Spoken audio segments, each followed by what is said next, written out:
Assalamualaikum warahmatullahi wabarakatuh. Sebelumnya terima kasih atas kesempatannya. Perkenalkan kami dari kelompok 6 yang akan mempresentasikan tentang materi pengantar pengembangan sistem dan analisis sistem. Saya Dinda Resalina, NIM 685. Yang pertama, saya akan membahas tentang pengertian pengembangan sistem. Pengembangan sistem merupakan suatu proyek yang harus melalui suatu proses pengevaluasian seperti pelaksanaan proyek lainnya. Hal mendasar dalam pengembangan sistem. Dalam pengembangan dan perancangannya, penganalisa sistem merupakan bagian dari tim yang berfungsi mengembangkan sistem yang memiliki daya guna yang tinggi dan memenuhi kebutuhan pemakai akhir. Pengembangan dipengaruhi sejumlah hal, yaitu produktivitas. Selanjutnya akan dijelaskan oleh rekan saya. Terima kasih. Terima kasih atas kesempatannya. Saya Paramesita Arsila dengan NIM 688 akan melanjutkan presentasi dari rekan saya. Saya akan membahas tentang siklus hidup pengembangan sistem. Siklus hidup pengembangan sistem atau System Development Life Cycle yang singkatan dari SDLC, sebuah proses 5 langkah yang digunakan untuk mendesain dan mengimplementasikan sebuah sistem baru. Berikut gambar di sebelah kiri adalah siklus hidup pengembangan sistem. Yang pertama ada analisis sistem, yaitu langkah pertama SDLC, di mana informasi yang diperlukan untuk membeli, mengembangkan, atau memodifikasi sebuah sistem yang dikumpulkan. Lalu ada desain konseptual, yaitu langkah SDLC kedua, di mana para analisis memutuskan bagaimana cara mencapai kebutuhan pengguna, mengidentifikasi dan mengevaluasi alternatif desain, serta mengembangkan spesifikasi mendetail bagi apa yang dicapai sistem tersebut dan bagaimana sistem tersebut dikendalikan. Lalu ada desain fisik, yaitu ada langkah SDLC ketiga, di mana persyaratan desain konseptual yang luas dan berorientasi pengguna diterjemahkan ke dalam spesifikasi mendetail yang digunakan untuk mengkode dan menguji perangkat lunak, mendesain output atau input, membuat file atau database, mengembangkan prosedur, dan mengimplementasikan pengendalian. Lalu ada implementasi dan konversi, yaitu langkah SDLC keempat, di mana perusahaan memperkerjakan dan melatih para pegawai, menguji dan memodifikasi prosedur, menetapkan standar dan pengendalian, melengkapi dokumentasi, berpindah ke sistem baru, dan mendeteksi dan mengoreksi defisiensi desain. Lalu yang terakhir, operasi dan pemeliharaan adalah langkah kelima SDLC, di mana sistem tersebut secara periodik ditinjau dan modifikasi serta peningkatan yang perlu dibuat. Lalu di sebelah kanan ada orang yang berinteraksi di dalam SDLC ini, yaitu ada para pemain. Itu adalah sejumlah orang yang harus bekerja sama untuk mengembangkan dan mengimplementasikan sebuah SIA dengan sukses. Lalu ada manajemen, yaitu peran pengembangan sistem. Yang paling penting dari manajemen adalah menekankan kepentingan yang melibatkan para pengguna dalam proses tersebut, memberi dukungan dan dorongan untuk proyek pengembangan, dan menyelaraskan sistem dengan strategi-strategi korporasi. Lalu ada pengguna, yaitu para pengguna SIA mengkomunikasikan informasi yang dibutuhkan ke pengembang sistem. Lalu ada panitia pengarah sistem informasi, yaitu manajemen tingkat tinggi yang merencanakan dan mengawasi fungsi SI, menetapkan kebijakan SI yang mengatur SIA, memastikan panduan dan pengendalian manajemen puncak, serta mengordinasikan dan mengintegrasikan aktivitas sistem. Lalu ada tim pengembangan proyek, yaitu setiap proyek pengembangan memiliki sebuah sistem analisis dan spesialis sistem, manajer, akuntan, dan pengguna untuk memandu pengembangannya. Lalu ada analis sistem. Seseorang yang membutuhkan pengguna menentukan kebutuhan informasinya, mempelajari sistem yang ada dan mendesain sistem baru, serta menyiapkan spesifikasi dengan digunakan oleh pemrogram komputer. Nah, pemrogram komputer adalah seorang yang menulis dan menguji program menggunakan spesifikasi yang dikembangkan oleh analis serta memodifikasi dan merawat program komputer yang ada. Lalu ada para pemain eksternal, yaitu para pelanggan, penjual, auditor eksternal, dan entitas pemerintah yang memainkan sebuah peran dalam pengembangan sistem. Terima kasih. Selanjutnya akan dilanjutkan oleh rekan saya. Baik, terima kasih atas kesempatannya. Saya Salma Fitria dengan NIM 691. Saya akan melanjutkan presentasi dari rekan saya. Di sini saya akan menjelaskan merencanakan pengembangan sistem. Perencanaan memiliki keuntungan yang jelas. Perencanaan juga memungkinkan tujuan dan sasaran sistem disesuaikan dengan rencana strategis keseluruhan organisasi tersebut. Sistem lebih efisien, subsistem terkoordinasi, dan ada dasar yang kuat untuk memilih aplikasi baru untuk pengembangan. Ketika pengembangan direncanakan dengan buruk, sebuah perusahaan biasanya harus kembali ke fase sebelumnya, serta untuk mengoreksi kesalahan dan kelemahan desain. Tindakan tersebut mahal dan mengakibatkan penundaan frustasi dan semangat kerja yang rendah.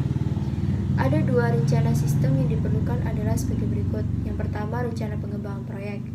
Dokumen yang menunjukkan kebutuhan proyek, seperti orang, perangkat keras, perangkat lunak, dan keuangan. Sebuah analisis biaya manfaat, serta sebagaimana sebuah proyek akan diselesaikan, seperti modul atau tugas untuk dijalankan, siapa yang akan menjalankannya, dan waktu penyelesaian. Yang kedua, ada rencana induk. Yang pertama, ada rencana yang menjelaskan sistem tersebut akan berisi apa saja, bagaimana sistem akan dikembangkan, siapa yang akan mengembangkannya, bagaimana sumber daya yang dibutuhkan akan diperoleh, status proyek dalam proses, prioritas proyek yang direncana, dan kriteria prioritas. Lalu merencanakan pengembangan sistem, ada teknik-teknik perencanaan. Yang pertama ada program evaluation and review technique, bisa disebut PERT. Nah, di sini sebuah cara untuk merencanakan, mengembangkan, mengkoordinasi, mengendalikan, dan menentukan waktu dari aktivitas-aktivitas pengembangan sistem, seluruh aktivitas serta contoh dan hubungan selanjutnya di antara aktivitas tersebut diidentifikasi dan ditunjukkan pada sebuah diagram PERT. Yang kedua ada jalur kritis.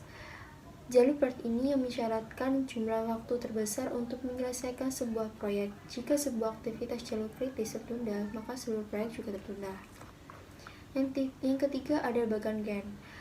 Di sini sebuah grafik batang yang digunakan untuk perencanaan proyek. Grafik tersebut itu menunjukkan aktivitas proyek yang di sisi kiri untuk waktu di atas dan waktu tiap aktivitas diharapkan untuk dijalankan sebagai sebuah batang horizontal. Next ada analisis kelayakan. Studi kelayakan ini sebuah penyelidikan untuk menentukan apakah praktis untuk mengembangkan sebuah aplikasi atau sistem baru. Ada 5 aspek penting yang dipertimbangkan selama studi kelayakan. Yang pertama ada kelayakan ekonomi, di mana menentukan apakah manfaat sistem mendukung waktu, uang, dan sumber daya yang diperlukan untuk pelaksanaannya. Yang kedua ada kelayakan teknis, menentukan apakah sistem diajukan dapat dikembangkan dengan teknologi yang tersedia. Yang ketiga ada kelayakan hukum, menentukan apakah sistem yang diajukan akan mematuhi seluruh hukum negara dan negara bagian yang berlaku, regulasi pihak administratif, dan kewajiban kontraktor. Yang keempat, kelayakan penjadwalan, ada menentukan apakah sistem yang diajukan dapat dikembangkan dan diimplementasikan dalam waktu yang dialokasikan. Yang kelima, kelayakan operasional, menentukan apakah organisasi memiliki akses ke orang yang dapat mendesain, mengimplementasikan, dan mengoperasikan sistem yang diajukan, dan akankah para pegawai menggunakan sistem tersebut. Baik, selanjutnya akan dilanjutkan oleh rekan saya. Baik, terima kasih atas kesempatannya. Perkenalkan, nama saya Mutiara Larasatiwanto dengan NIM 2018-310-694. Jadi di sini saya akan menjelaskan mengenai aspek perilaku perubahan. Jadi untuk aspek perilaku perubahan sendiri itu mencakup cara positif dan negatif orang-orang bereaksi terhadap perubahan. Nah, di sini saya akan menjelaskan mengapa masalah perilaku itu dapat terjadi.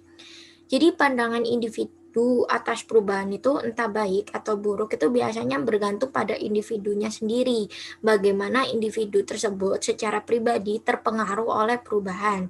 Untuk meminimalkan reaksi perilaku yang tidak baik, seseorang itu harus memahami terlebih dahulu mengapa sebuah perlawanan itu terjadi. Nah, di sini ada beberapa faktor penting. Yang pertama yaitu ketakutan. Contoh dari ketakutan ini misalnya orang-orang tuh menakuti ketidaktahuan.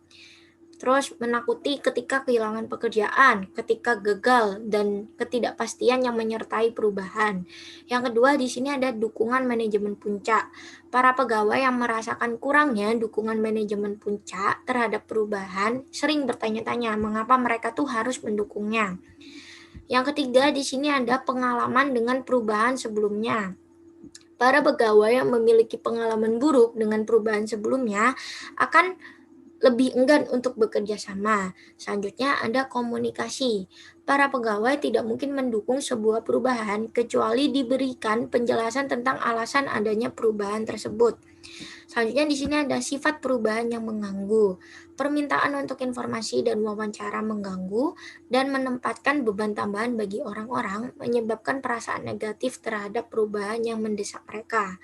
Selanjutnya ada cara perubahan diperkenalkan. Perlawanan tuh biasanya merupakan sebuah reaksi terhadap metode-metode dalam memulai perubahan dibandingkan perubahan itu sendiri. Selanjutnya ada bias dan emosi. Orang-orang dengan kelekatan ekonomi ke tugas-tugas atau rekan kerja mereka mungkin tidak ingin berubah jika elemen-elemen tersebut dipengaruhi. Dan yang terakhir di sini ada karakteristik dan latar belakang pribadi. Secara umum, semakin muda dan semakin tingginya pendidikan seseorang, mereka akan lebih cenderung untuk menerima perubahan. Jadi faktor umur dan faktor pendidikan itu mempengaruhi pola pikir mereka dalam menerima perubahan yang terjadi atau perubahan yang ada. Selanjutnya di sini saya akan menjelaskan mengenai bagaimana orang-orang itu menentang perubahan. Nah, perlawanan itu biasanya ada 3 macam bentuknya. Yang pertama yaitu agresi, yang kedua proyeksi, dan yang ketiga penghindaran. Untuk agresi sendiri itu tuh merupakan perlawanan terhadap perubahan yang dikehendaki untuk menghancurkan, melumpuhkan, atau melemahkan efektivitas sistem seperti peningkatan tingkat kesalahan, gangguan, atau sabotase yang disengaja. Yang kedua, di sini ada proyeksi. Nah, proyeksi sendiri ini tuh merupakan perlawanan terhadap perubahan dengan menyalahkan apapun dan segalanya pada sistem baru, sehingga sistem menjadi kambing hitam atas seluruh masalah dan kesalahan yang benar-benar terjadi atau yang direkayasa. Dan yang terakhir di sini ada penghindaran. Contohnya perlawanan ini tuh mengabaikan sistem informasi akuntansi baru dengan harapan agar masalah atau sistem itu segera pergi. Seperti itu. Oke, dan di sini yang terakhir saya akan menjelaskan mengenai bagaimana cara mencegah masalah perilaku. Nah, unsur manusia biasanya itu merupakan masalah paling signifikan yang dihadapi sebuah perubahan dalam mengimplementasikan sebuah sistem. Dapat ditingkatkan dengan mengamati panduan sebagai berikut. Jadi ini ada beberapa cara. Yang pertama yaitu memperoleh dukungan manajemen. Kita tuh perlu menunjuk seorang pendukung yang dapat menyediakan sumber daya dan memotivasi yang lain untuk membantu dan bekerja sama dengan pengembangan sistem. Yang kedua di sini adalah memenuhi kebutuhan pengguna. Ini tuh merupakan hal yang sangat penting agar sistem itu memenuhi kebutuhan pengguna. Yang ketiga, melibatkan pengguna. Mereka yang terpengaruh oleh sistem harus berpartisipasi dalam pengembangan dengan memberi saran dan membantu membuat keputusan. Yang keempat di sini, menghilangkan ketakutan dan menekankan peluang-peluang baru. Para pengguna itu biasanya sangat tertarik dengan bagaimana perubahan sistem itu mempengaruhi mereka secara personal. Yang kelima di sini ada menghindari emosionalisme. Ketika logika itu beradu dengan emosi, logika itu jarang dapat diharapkan seperti itu. Jadi kita perlu menghindari emosionalisme yang ada di diri kita. Selanjutnya di sini ada memberikan pelatihan. Penggunaan dan dukungan yang efektif tidak akan memungkinkan apabila para pengguna tidak memahami sistem tersebut. Makanya perlu ada pelatihan. Selanjutnya ada memeriksa ulang evaluasi kinerja. Standar dan kriteria kinerja harus dievaluasi ulang untuk memastikan bahwa standar dan kriteria tersebut sesuai dengan sistem yang baru. Selanjutnya ada menjalin lini komunikasi yang terbuka. Siapapun yang terpengaruh oleh pengembangan sistem harus memiliki sikap percaya dan dapat kerjasama. Selanjutnya di sini ada menguji sistem. Sistem tersebut itu harus diuji dengan tepat sebelum implementasi untuk meminimalkan kesan buruk awal. Jadi kalau ada sistem baru itu harus diuji coba dulu sampai benar-benar meyakinkan sistem tersebut. Oke. Selanjutnya ada menjaga agar sistem tetap sederhana dan perlakuan sistem seperti manusia. Hindari sistem rumit yang menyebabkan perusahaan radikal. Dan yang terakhir di sini adalah mengendalikan ekspektasi pengguna. Sebuah sistem dijual terlalu baik jika para pengguna itu memiliki ekspektasi yang tidak realistis atas kemampuan dan kinerjanya. Mungkin itu saja yang bisa saya jelaskan. Selanjutnya akan dijelaskan oleh rekan saya. Terima kasih. Baik, terima kasih atas kesempatannya. Saya akan melanjutkan presentasi dari teman saya. Yang terakhir ada analisis sistem. Di analisis sistem itu ada permintaan untuk pengembangan sistem, penyelidikan awal, proposal untuk menjalankan analisis sistem, survei sistem, dokumentasi sistem, model fisik, model logika, laporan survei sistem, studi kelayakan, dan juga kebutuhan informasi dan persyaratan sistem. Di sini ada 4 strategi yang digunakan untuk menentukan persyaratan sistem informasi akuntansi. Yang pertama, tanya para pengguna apa yang mereka butuhkan. Yang kedua itu menganalisis sistem eksternal. Dan yang ketiga itu memeriksa sistem yang ada. Yang keempat itu buat sebuah prototipe. Baik, sekian dari presentasi kelompok 6. Kurang lebihnya mohon maaf. Wassalamualaikum warahmatullahi wabarakatuh.